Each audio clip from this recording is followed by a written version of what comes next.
kidding me? Jalen Waddle has a Dolphin touchdown. And he will score! Field down the near side, man open, touchdown!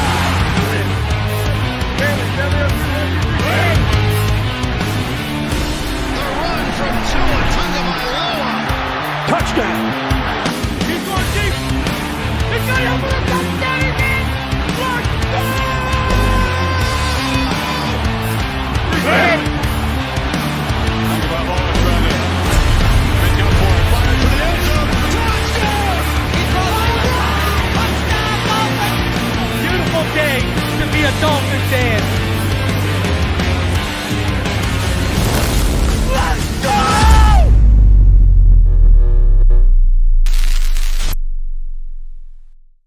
What is good, Fin Nation? What's good? It's your boy Reason. We're back here for another one on this Friday for a matinee, middle of the day, because your boy's not around tonight. So we are going to preview the Miami Dolphins and Washington Commanders Week 13 matchup.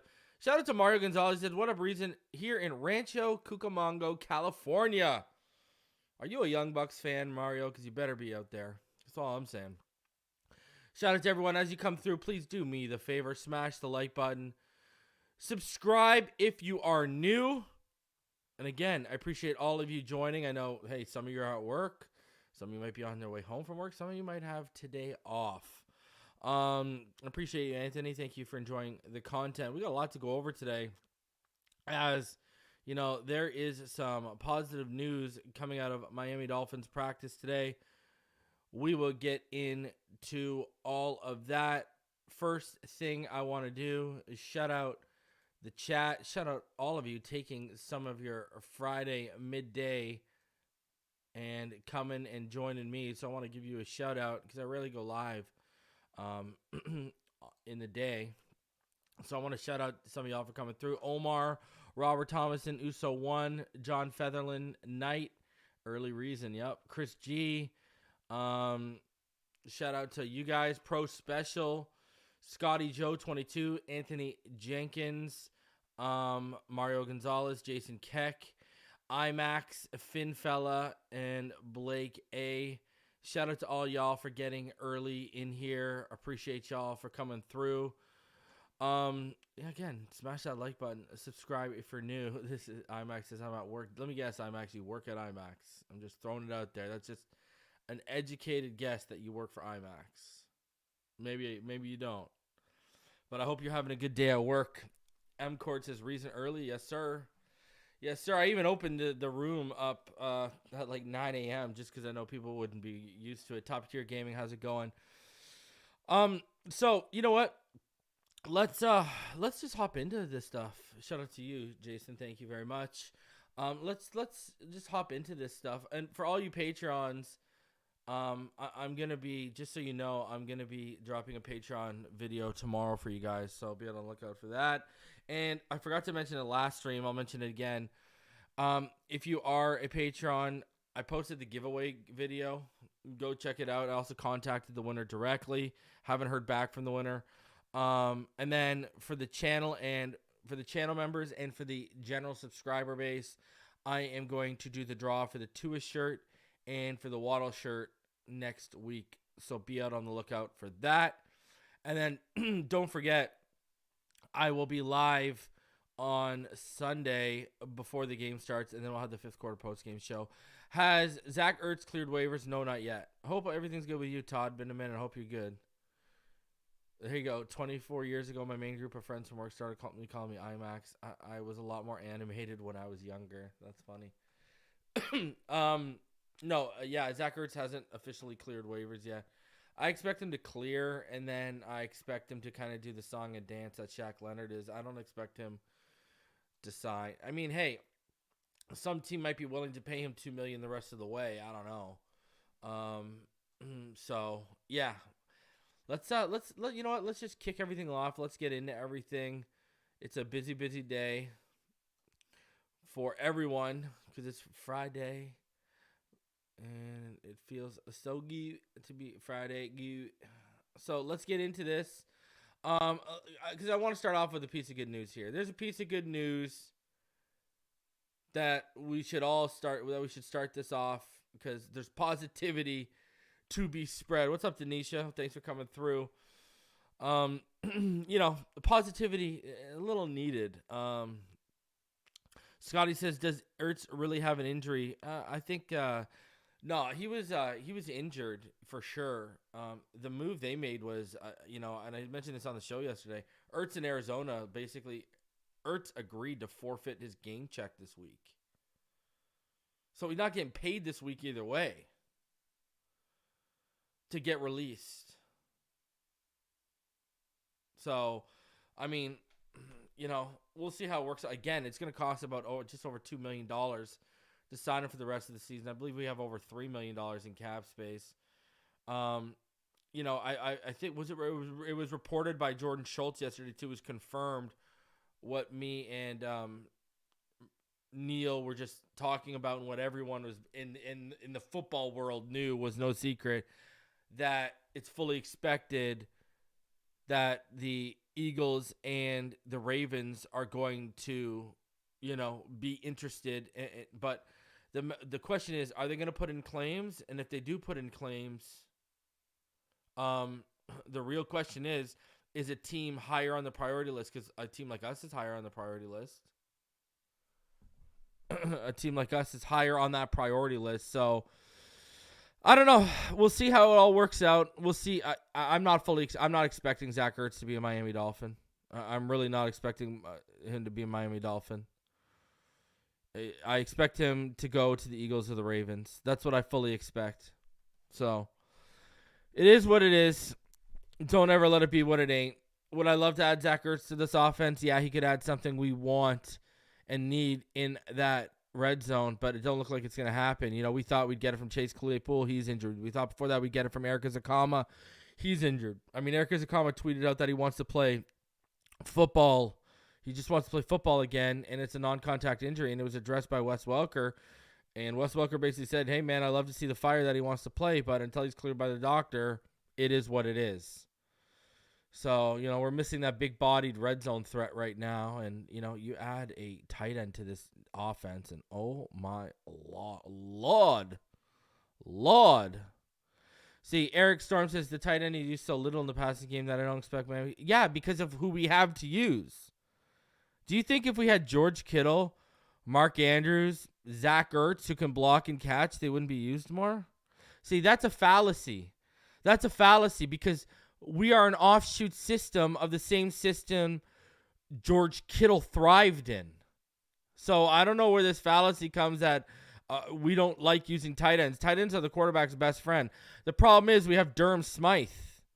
We have Julian Hill. Before that, we had Mike Gesicki. It could use good tight ends for the run game alone. We could do way more stuff in play action with a good tight end. So that's a fallacy. This tight end isn't used. It's because of who we've had.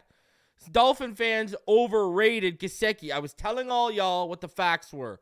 Y'all overrated the hell of Gesicki, and look at how much Tua used him. Far more than he's being used right now.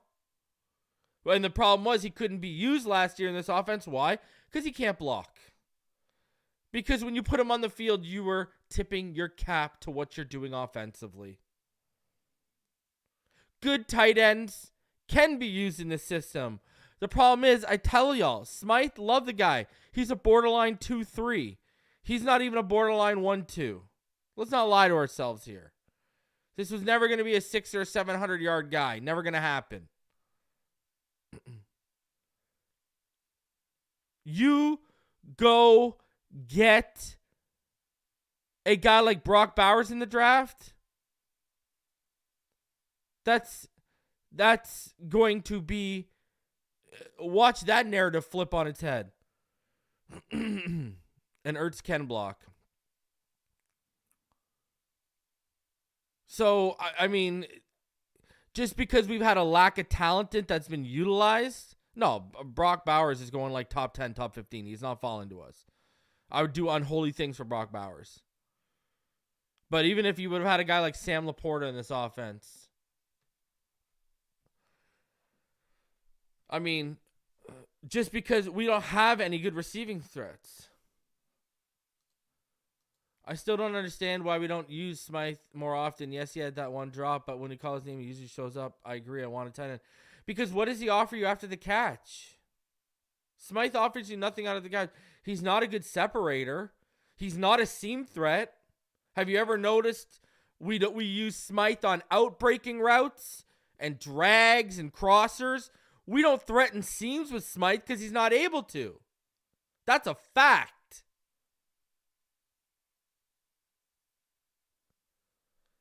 That's a fact. That's the problem. Look at Andrews. Look at Kittle when he was highlighted as a receiver. Go look at Kelsey. They threat even Darren Waller when he's popping off. Threaten the seam, baby.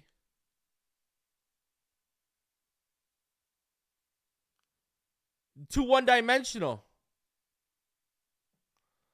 That's why. You know, what are you going to do? You're either going to run an out route, run a drag, some form of a crosser, or you're going to chip and kick him out on a speed out or kick him out into the flats off a chip. It's basic stuff. You can't do anything. You know? So, like, that's the thing. People are ridiculous. They don't. And Tua throws the ball 30 to 40 times a game. I break down his film every week. Tua throws the ball 30 to 40 times a week. Tyreek only gets about maybe 10 of those targets, 12 of those targets. So we got at least another 20 to pass around. So it's not like there aren't targets available for a tight end as well if you bring him here. I break down the film every week. Last year he had 32 throws? And that was a slow week for Tua Tagovailoa. So the targets are there for a tight end as well. That's what it is. And listen, you talk about Berrios. These guys aren't going to be here next year. Berrios is not going to be a Miami Dolphin next year. We're not going to have the money. Get a guy and start using them. That receiver room is going to look totally different next year. It's going to be Tyreek and Waddle than a bunch of guys.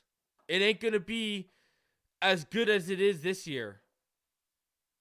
Craycraft, they might be able to afford bringing Craycraft back on the cheap. But Berrios will not be back. Berrios is going to get paid. We won't be able to afford that. That's just a fact. So, yeah. I agree. That's why I said I want another tight end. But with how much stress we put on defense, you would think he would be killer on short yardage. Yeah, I guess so. But he doesn't do anything after the catch, right? When we're targeting Berrios or one of these guys on that shallow stuff across the middle of the field, the issue is we want them to do something after the catch with the football, throw you into space, and then let you work after the catch. Can't really offer anything after the catch with a guy like Smythe, right? You're pretty much getting shut down. He ain't gaining the outside and up the sideline. That's just not his game. That's literally just not his game. So, I don't know. That it is what it is. So, I'm not. So, listen. We need a tight end, and we need someone that can threaten, and we don't have anyone that can threaten right now. And I don't think we're gonna have anyone that could threaten anytime soon. So I don't expect them to get Zach Ertz. And, it's going to be interesting to see what they do in the draft. I know who they liked in the draft. I know who they didn't like in the draft, et cetera, et cetera. But, yeah, we talked about this yesterday, too. You know where I'm at with this recent draft? Luke Lackey, for those of you who don't know, the tight end over there from Iowa, because you you can't go wrong with guys from Iowa. Shout out to Denisha, you know. You can hear me fine. I appreciate it. Top tier gaming, your prediction about Sam Laporta was right. Dude is a baller. I wish, man. I wish we would have had him. Oh, my God, I wish we would have had him. I'm hoping they can at least... they might be able to because he's injured. Same reason I say they might be able to keep Wynn back 1 year on a on a prove-it deal. Cheap prove-it deal. I don't think they're keeping Berrios, though. I don't think that's happened. Get prepared for that loss. So we're just not going to have money. This team's going to look different next year. Unless they restructure a whole bunch of money and move it down the line, this team's going to look different next year. That's just where we're at as a team and where we're at in this process. So, hey, is what it is. Okay, all that said, let's get into it. And let's start off with some good news here. Coach Mike McDaniel told reporters today that Devin Achane will return to play this week against the Commanders. Now, we know it was a sprain in his right knee. We don't know whether it was the MCL or whatever the case was, but he had the sprain. Could have played through that time he missed with a brace. They decided, no, let him get healed. Then he comes back, gets hit / lands on it funny, goes out, and, you know, one thing that people need to stress, because I see people trying to take... Listen, I got to say this. It's really weird for me. I'm sorry. It's really weird for me to see people out here taking victory laps on their evaluation or whatever the case it was about Achane being hurt. And they're like, oh, see? You know, the one thing I was worried about that he was injury prone. Well, okay, did you actually watch the kid? Because no one watched the kid more than I did. No one was... I mean, I was talking about that kid for a year before we drafted him. All right, let's start that conversation first of all. Second of all, he was never injured at Texas A&M. So there was no data or no reason to believe he's injury prone or was going to be injury prone at the next level because he had never been injured. If you are saying, oh, well, I thought he was going to be injured because of his frame, that is purely a prediction. That's not even a projection. That's a prediction, because with a projection, you need data to project. There was no data. If anything, you could project that he was going to be healthy because the data backed he wasn't going to be hurt. And now what does McDaniel come out and told everyone? He literally came out and said, he's never dealt with these kind of injuries before. He's never been injured. We are learning how his body heals. We are learning how his body reacts to therapy, reacts to treatment, and overall reacts to injuries because he's never been injured before. So it was really weird for me to see people going out there and trying to do this like little victory lap on it when it was like, okay, he's been hurt a couple times. That doesn't mean he's injury prone. I'll use a perfect example, Tua. Everyone made a big, massive deal about the concussions last year. Looks pretty clean to me.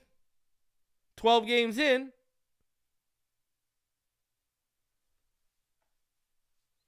So,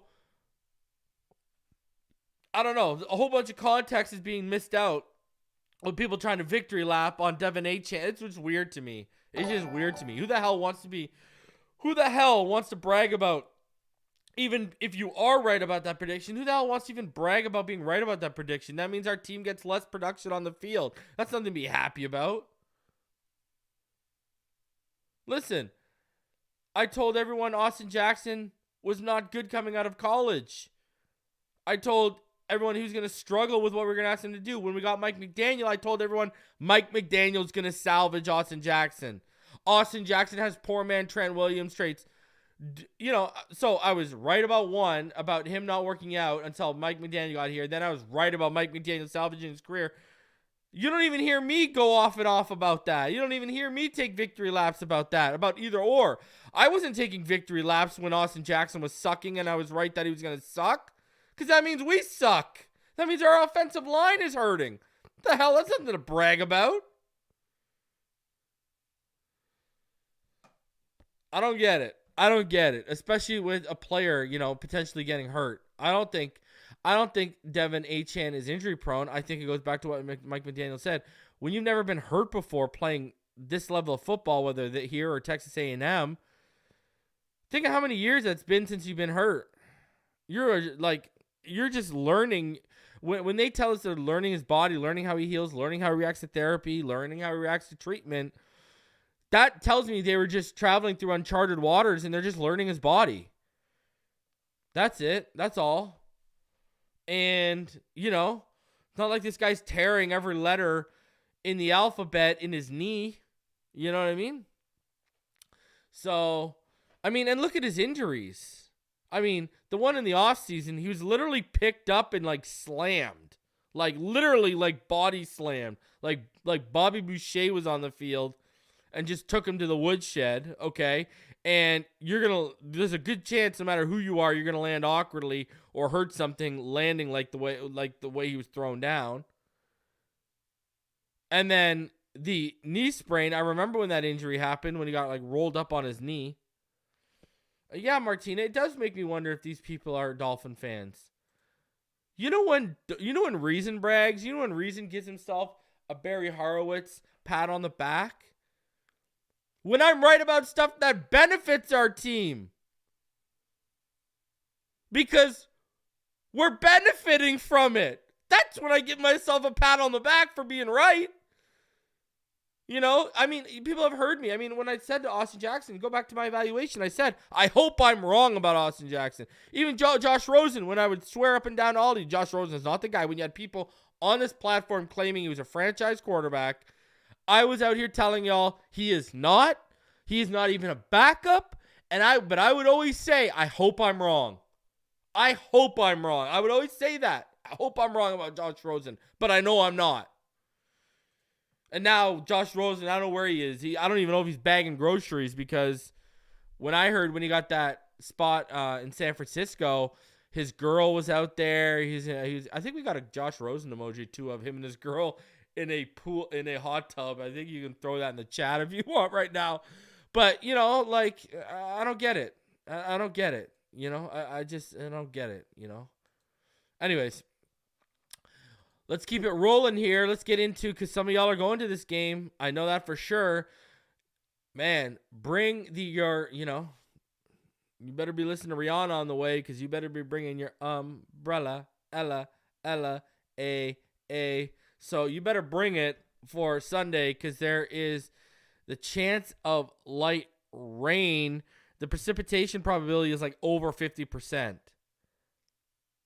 And that's for all 4 quarters through kickoff. So, and it's going to be a little bit of a chilly one. It's going to be, 58 to 60, but it's going to feel more like 43-ish. That's what it's looking like right now.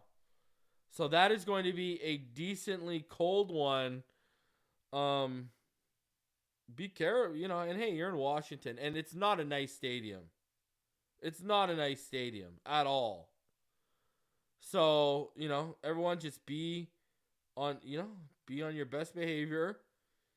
I don't need to hear any stories or see any stories on Twitter of it popping off in Washington.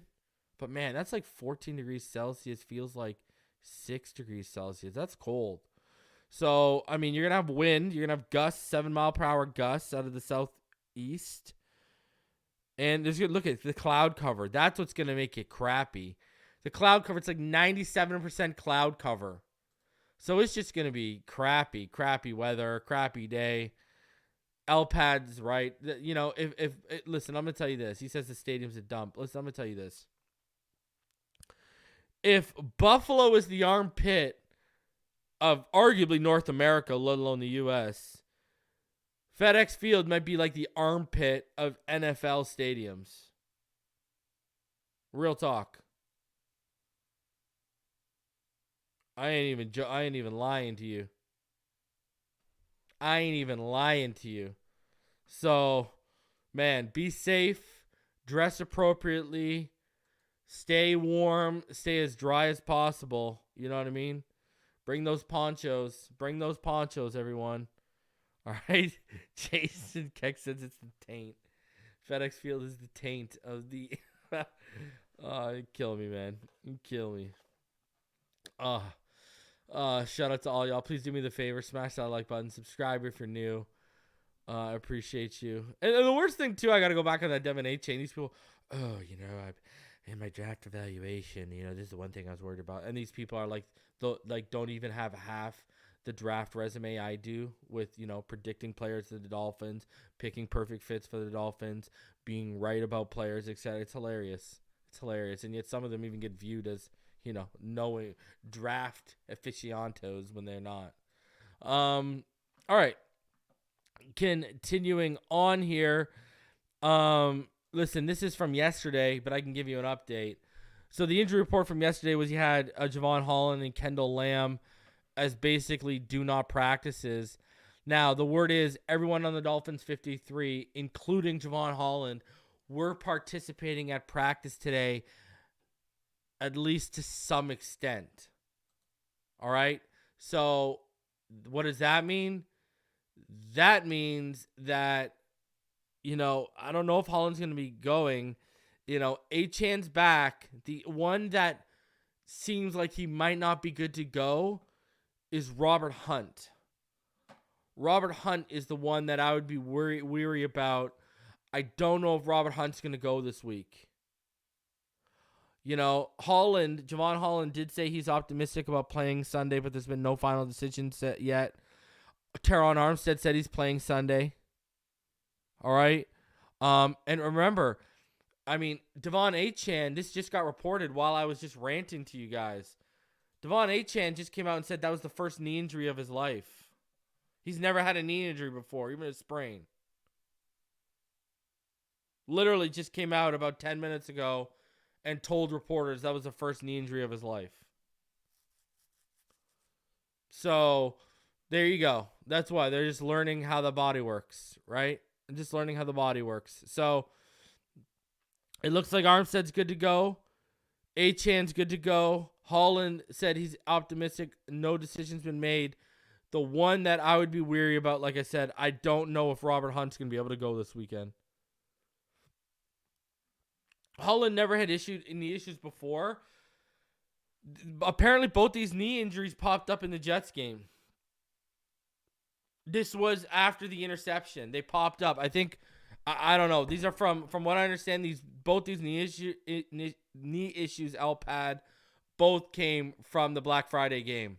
That's what I've read. That's what I've seen.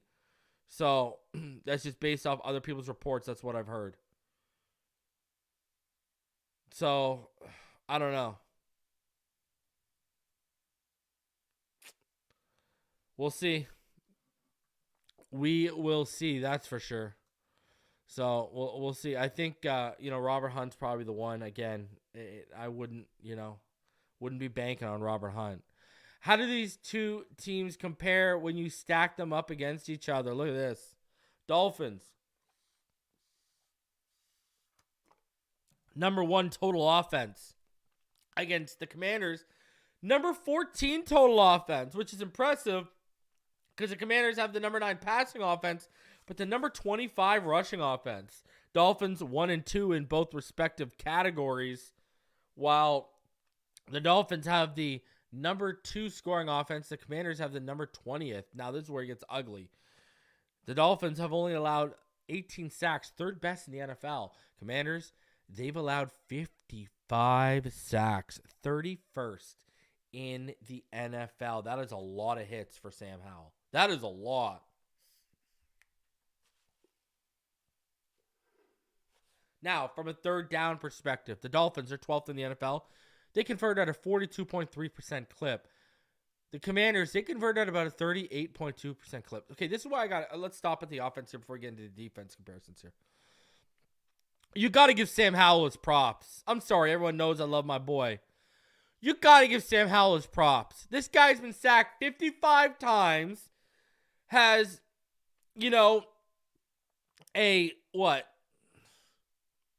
basically almost on the cusp of a bottom third run game in the league. Basically on the cusp of a bottom third. He's like the bottom of the second tier, So on the cusp of a third-tier run game. Yet he's staying in that pocket. He's delivering the football. He's converting third downs. You got to give Sam Howell his props. How many quarterbacks in their first full year as a starter would be boasting the number 9 passing offense while they're getting sacked 55 times? Go think about what these are Tannehill sack numbers, people. Remember the amount of times Tannehill used to get sacked? Remember that? This is like we're in Tannehill sack territory. Guys, 55, and think about how many games into the season we are. We're only week 13, ladies and gentlemen.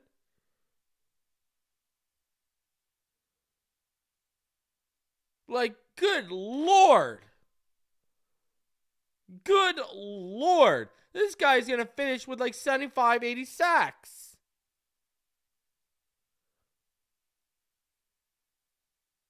And the fact is, a lot of quarterbacks would crumble. They wouldn't be posting a top 10 passing offense.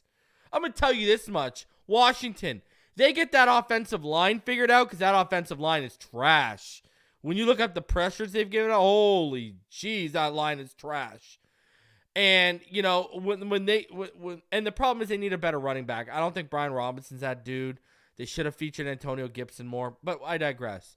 When they get a better offensive line, oh my God, they're going to be good. They're going to be good offensively. But, man, that's impressive that you are going to stand in that pocket and, you know, you're going to throw the way you do. They ask him to throw 40, 50 times a game most of the time. You're going to stand there and deliver, and you're just going to take a freaking licking the whole time. He's thrown the ball 486 times so far this season. For contrast, Tua has thrown it 377. So, anyways, let's get into the defense here, and this is where the wheels really fall off for Washington. Now, you look at the Dolphins, number 7 total defense, ladies and gentlemen. Say it with me again.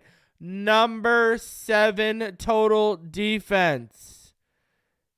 How does that not get you excited after what we saw early on? Tell me. That is fantastic stuff, especially when after the first 4 weeks, they were ranked 26th in total defense. Now they're 7th overall. While the Commanders are 29th, they're allowing about 377.7 yards per game to the 305.2 for the Dolphins. Dolphins have the 11th best passing defense. So we'll have the 11th passing defense against the number 9 passing offense. They have the 30th passing defense. Oh, Tua, baby. Now, the Dolphins have the 6th best rushing defense. And I'll say this. Since week 5, they've had the 2nd best rush defense in the NFL. Remember, the first 4 weeks, they were the 22nd ranked rushing defense. What a climb by the Miami Dolphins defense. It's impressive. The Commanders can actually stop the run a little bit.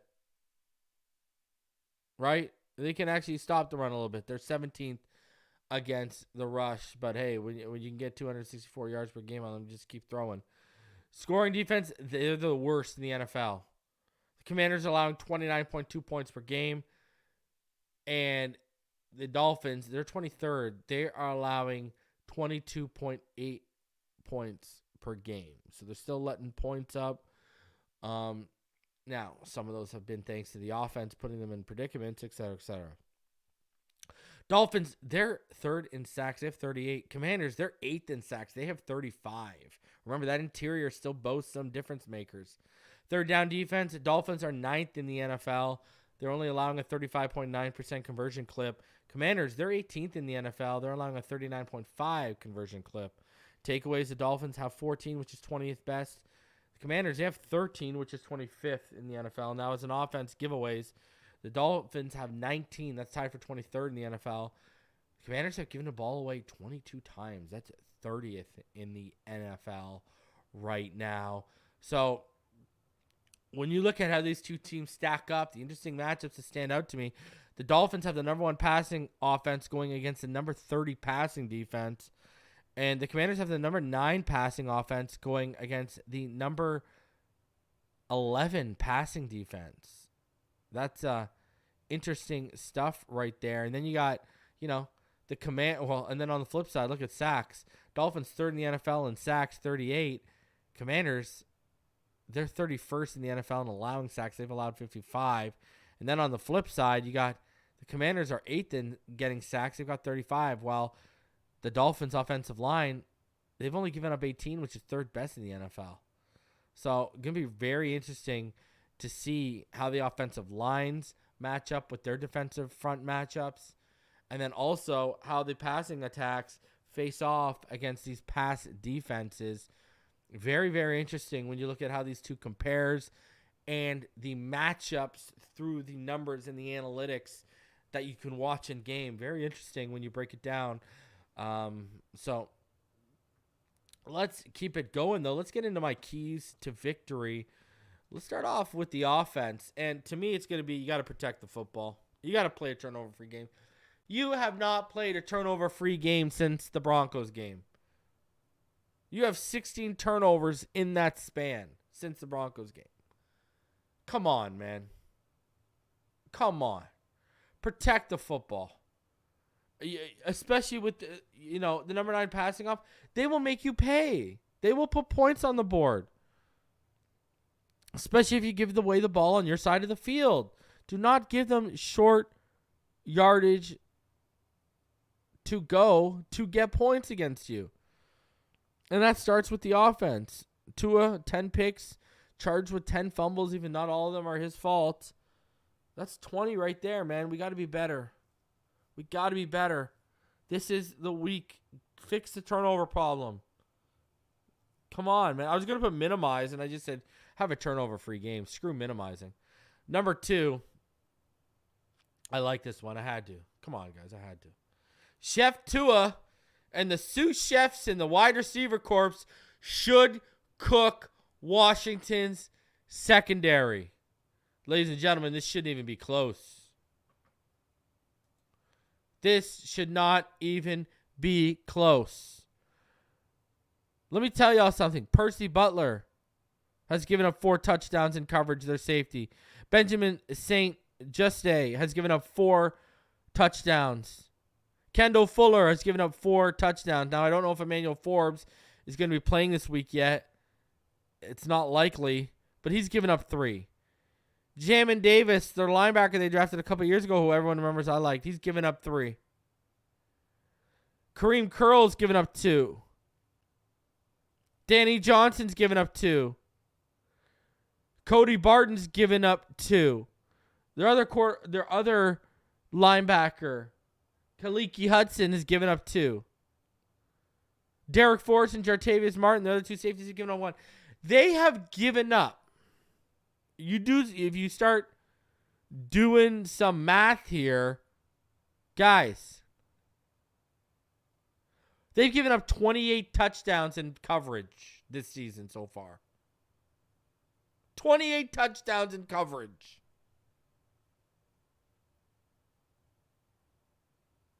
And they're giving up yards too. Benjamin St. Juste has given up 741 yards. Kendall Fuller gave up 391. Emmanuel Forbes has given up 490. Jamin Davis has been targeted like whoa at a linebacker. He's given up a ton as well. He's given up like 425 yards. They are giving up yards, man. So you got a chance to absolutely cook this secondary. Even with some rain, it don't matter. You have got a chance to absolutely cook them. Just cook them. The wide receiver corps should cook. And Tua should be feeding them. And number 3 key for me is that interior. I mean, I talked about Cotton and Eichenberg last week. They rose to the occasion. Here we go again. Because, now you are against Jonathan Allen has 38 pressures this year. He is no slouch whatsoever. He's got 5.5 sacks to go along with that. Darren Payne has 2 sacks. But on top of that, Payne has 23 pressures. And don't sleep on a guy like Jamin Davis. Yeah, he has 8 pressures, and that's not really a ton. He drops in coverage a ton for them. But Jamin Davis, he has 3 sacks on those pressures. Another guy, too, and one of the reasons why they got rid of Chase Young and Montez Sweat, a guy who's kind of, taken off for them a little this year, Casey Toohill, he has 12, he doesn't have as many reps as, Sweat and Chase Young did, but he's getting more of them now that they're out. But he has 12 pressures already, does Toohill. And out of those 12 pressures, Toohill, he's got 5 sacks. So, they've got interior guys that can get the pressures, can disrupt the pocket. And Connor Williams, it all starts with you anchoring this line against Jonathan Allen and Daron Payne. It really does. So, the run game's I expect the run game to go in. Achane back. Mostert doing his thing. Jeff Wilson in the rotation. I expect the run game to be going. We got to anchor down that interior because we know how key it is. That interior, if that gets disrupted, that can throw off the timing and the whole effectiveness of this offense. And they got the type of guys that can disrupt that interior. So protect the football, play a turnover-free game, shift Tua and this wide receiver corpse. They need to cook as a number 1 pass offense. They need to cook. There ain't nothing. I ain't trying to hear anything more than that, okay? I need them to cook. All right, you're the number 1 pass offense, and you're going against the number 30 passing defense that's allowing 264.6 yards per game. Cook, baby.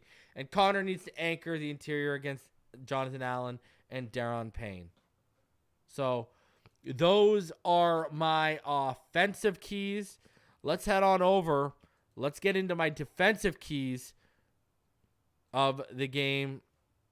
So, the Dolphins' defensive front, in my estimation, should have a big day. I mean, they should. All right.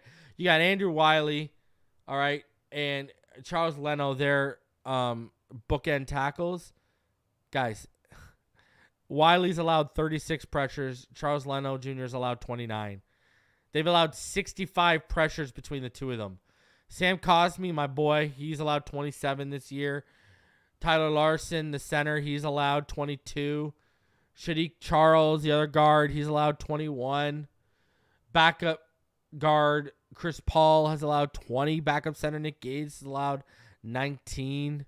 Hell, Brian Robinson's allowed 7. The pressures, they've allowed, check this out, they've allowed 55. No, we went over. They've allowed 55 sacks, right? They've allowed 190 pressures, ladies and gentlemen. 190 pressures. My Lord. Washington right now, guys, is allowing 15.83 pressures a game and about 4.58 sacks per game. When you break down the pressures they've allowed and the sacks they've allowed and put them on a per-game basis, they were allowing about 4.58 sacks per game and about 15.83 pressures per game. The Dolphins' defensive front should have another big day. There is no question about it, please. None. Look at me continuing to use the hyperboles over here. Clamp down the skies when Howell airs it out. Sam Howell is throwing the ball an average of 40.5 times per game with 486 attempts over 12 games. They are airing the football out in Washington, and they got the weapons All right? They have the weapons. Terry McLaurin, he's averaging 11.6 yards per reception. He's got 2 touchdowns. He's got 694 yards. Curtis Samuel is actually having a really good year. I've been telling people this week. Curtis Samuel has 443 yards and 2 touchdowns this year. Jahan Dotson, he has 435 yards and 4 touchdowns. Sam Howell's spreading the ball around too, eh? McLaurin, 97 targets. Curtis Samuel, 63. Dotson, 69. Logan Thomas, 62. He's spreading the ball around. Brian Robinson has 326 yards on the ground. Catching, off 36 receptions. Antonio Gibson has almost 300 yards. He has 285. Brian Robinson has 3 touchdowns. Antonio Gibson has 2 touchdowns.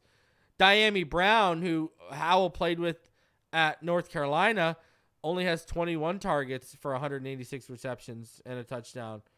But Sam Howell's spreading the ball around. He's using Gibson. He's using Brian Robinson. He's using his tight end Logan Thomas. And he's using Dotson, Samuel, and McLaurin pretty well. So, they're going to air it out. He has a 66.5 completion percentage. I mean, he's thrown the ball 486 times, and he's completed 66.5%. That's pretty good. So, clamp it down, baby. X, Ramsey, do your thing. And then, right here, you got to take advantage of a turnover-prone team. Listen, we think we're turnover-prone, ladies and gentlemen. Washington has 13 interceptions and 14 fumbles so far this year. They have 12 turnovers since Week 6, which was their last clean sheet game against Atlanta, where they had no turnovers in a 24-16 win. They had 6 turnovers in Week 11 alone against the Giants in a 31-9 loss at home. The Dolphins' defense has forced 5 turnovers over the last 2 games and 9 turnovers since Week 7. So you're turning the ball over. You're against a legitimate turnover-prone team. Big chance here for the Dolphins defense to stat pat with pressure, sacks, and turnovers, and really give the offense a lot of good chances at starting their drives on positive aspects of the field. So we'll see how it goes. But Dolphins defensive front, you should have a big day against a team that's allowing 15.83 pressures per game, 4.58 sacks per game. Should have a big day. Clamp down the skies. Know it's coming. They throw 40.5 times per game on average. Know it's coming. Be prepared for it. And then take advantage of turnovers. This is a team. Hey, man, if they turn the ball over 6 times against New York, what can they do against us? We forced 5 turnovers as a defense over just the last 2 games alone. They've had 12 turnovers since Week 6. Let's make it happen. All right? So those are my keys for the offense and the defense as we head into this game this weekend. My matchup to watch, my player matchup to watch, it's easy. It's Tua Tagovailoa versus Sam Howell. Are we in for a epic quarterback battle? I don't know. But, if we turn the ball over as an offense or things don't go our way and we put them in positions, we could be in for a shootout.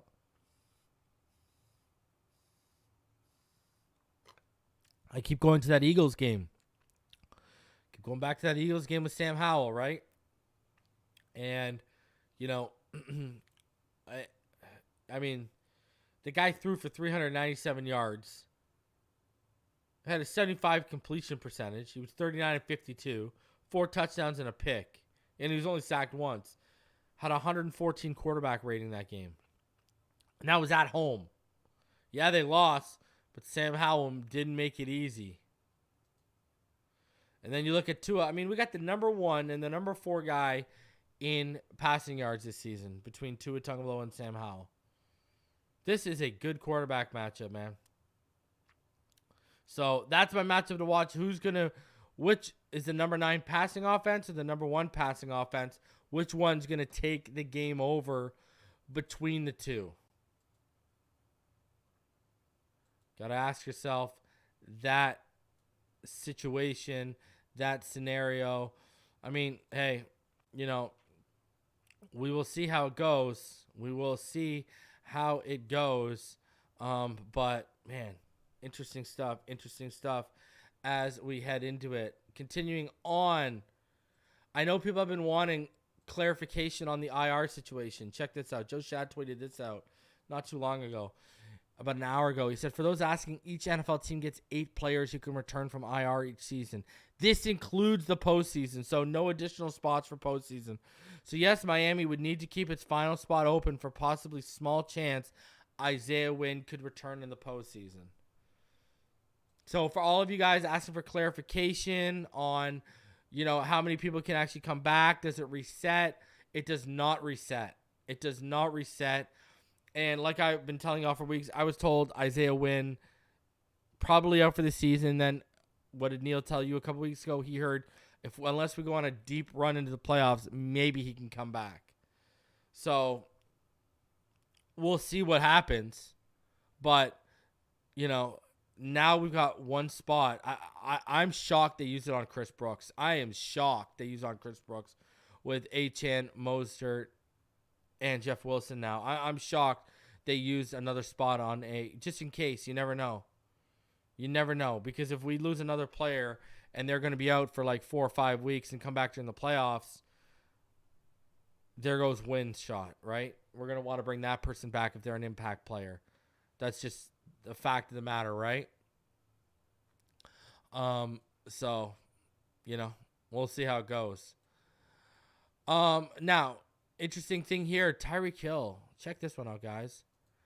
If you look at this right now, with 10 receptions and 150 receiving yards, Tyreek Hill will become the first player in NFL history to record 11 career games with at least 10 receptions and 150 receiving yards. The players with the most career games with at least 10 receptions, 150 receiving yards in NFL history. Antonio Brown leads the way with 10, tied with Tyreek.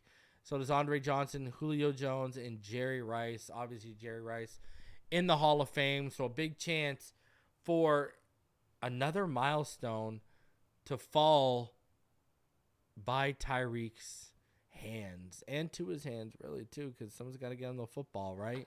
So, a positive thing about that. And also, Tyreek Hill needs just 76 receiving yards to become the 5th player all time with 1,400 yards through 12 games in the season.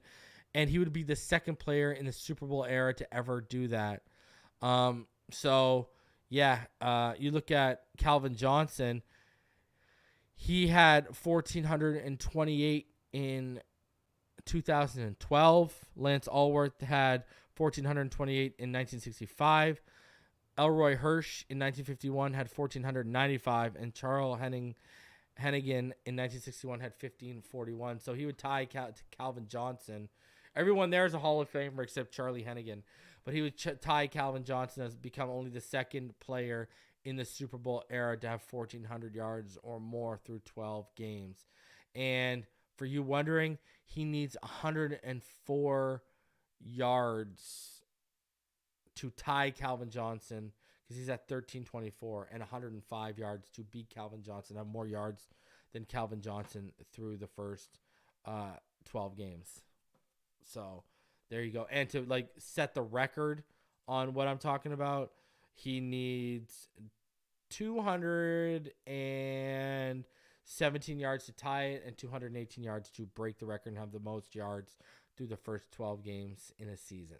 So quite the ways away on that. So, and then another interesting thing here, because remember how, let me bring it up here. So look at what Omar Kelly said. Wes Welker said practice squad receiver Anthony Schwartz has been close in the 21 mile per hour range, maybe 22.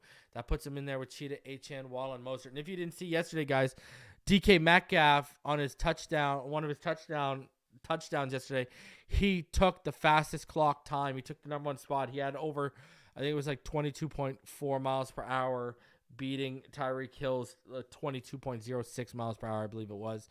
But Anthony Schwartz, it's like I told all y'all. The idea, I talked about it earlier in the show when we were talking about the tight end situation. This is why we're going to need a tight end, because Anthony Schwartz, I told all y'all, they're coaching him up. Unless you see him in a return game in some capacity this season, I don't expect them to use him. I don't expect to see Anthony Schwartz until next offseason. And I think the idea is coach him up, get him as good of a route runner as possible into next offseason, see if he can make it through camp, and maybe he can be a contributor with that speed.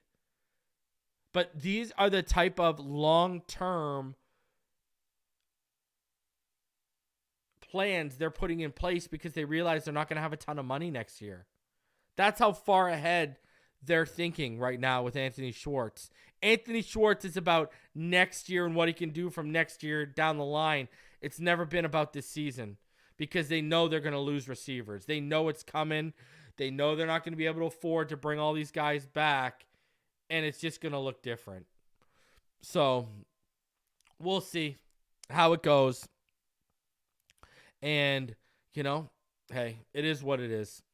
Guys, it's December 1st. Smash that like button. Subscribe if you're new. I want to thank all my YouTube and Patreon supporters, all the channel members, and you, the subscribers who are here right now. Listen, if you can't afford to donate, if you can't afford to become a Patreon or channel member, do me the favor. It takes less than 5 seconds. Smash the like button. And if you're new, subscribe. Subscribers, we're on our way to 14K. We are about 800 away. Let's get there. Let's get there. We already got past 13. My lucky number. So let's keep it going. 15's the next milestone. I could do another giveaway. Speaking of giveaway, if you're a Patreon, that giveaway is live. I've contacted the winner, waiting to hear back. And I will be giving away the Waddle shirt and the Tua shirt next week live here on Phinside The NFL. Make sure you still got time to enter. Go to episode 901. Use the hashtag MVP. Tell me who your mid-season MVP was for the Dolphins. And then we can go from there. So, listen, guys, I'm going to be back on Sunday to live react to the game. And then we're going to have the post-game show, fifth quarter post-game show. The Dolphins, they're on the verge of potentially going 9-3. So be on the lookout for that. Enjoy the rest of your Friday, ladies and gentlemen. Smash that like button on the way out. I appreciate each and every one of you for coming through. Love y'all. And you already know what time it is. You know what time it's been. Fins up all day, every day. And I will see all y'all in the next one. Have a fantastic Friday and Saturday. See all y'all on Sunday.